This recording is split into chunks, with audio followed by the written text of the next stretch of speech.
বাবু তুমি অনেকদিন আমাকে চালাওনি কেন? বোঝো না কেন? শীতকাল চলে এসছে, আমার আর তোমার প্রয়োজন নেই। বাহ বাবু বাহ, আমাকে চিবিয়ে ইউজ করে সমস্ত রস চুষে নিয়ে এখন ফেলে দিচ্ছ।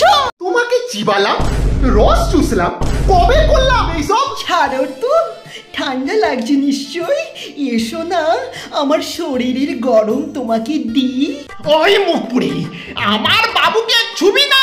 আজব কথা বলছো ফ্যান, শীতকালে লেপ কম্বলের কাছে যাবো না আমি। এসো না আমার ভেতরে ঢোকো, আমাকে জড়াও, আমি তোমাকে গরম করে দিই। ঠান্ডা তো লাগছে, যাচ্ছি যাচ্ছি, দাঁড়াও। না বাবু না, আমি বেঁচে থাকতে তুমি আমার সতীনের সাথে একই বিছানায় চড়াচড়ি করে শোবে আর আমি উপর থেকে দেখবো? না না না না, তার আগে আমি মরেই যাবো।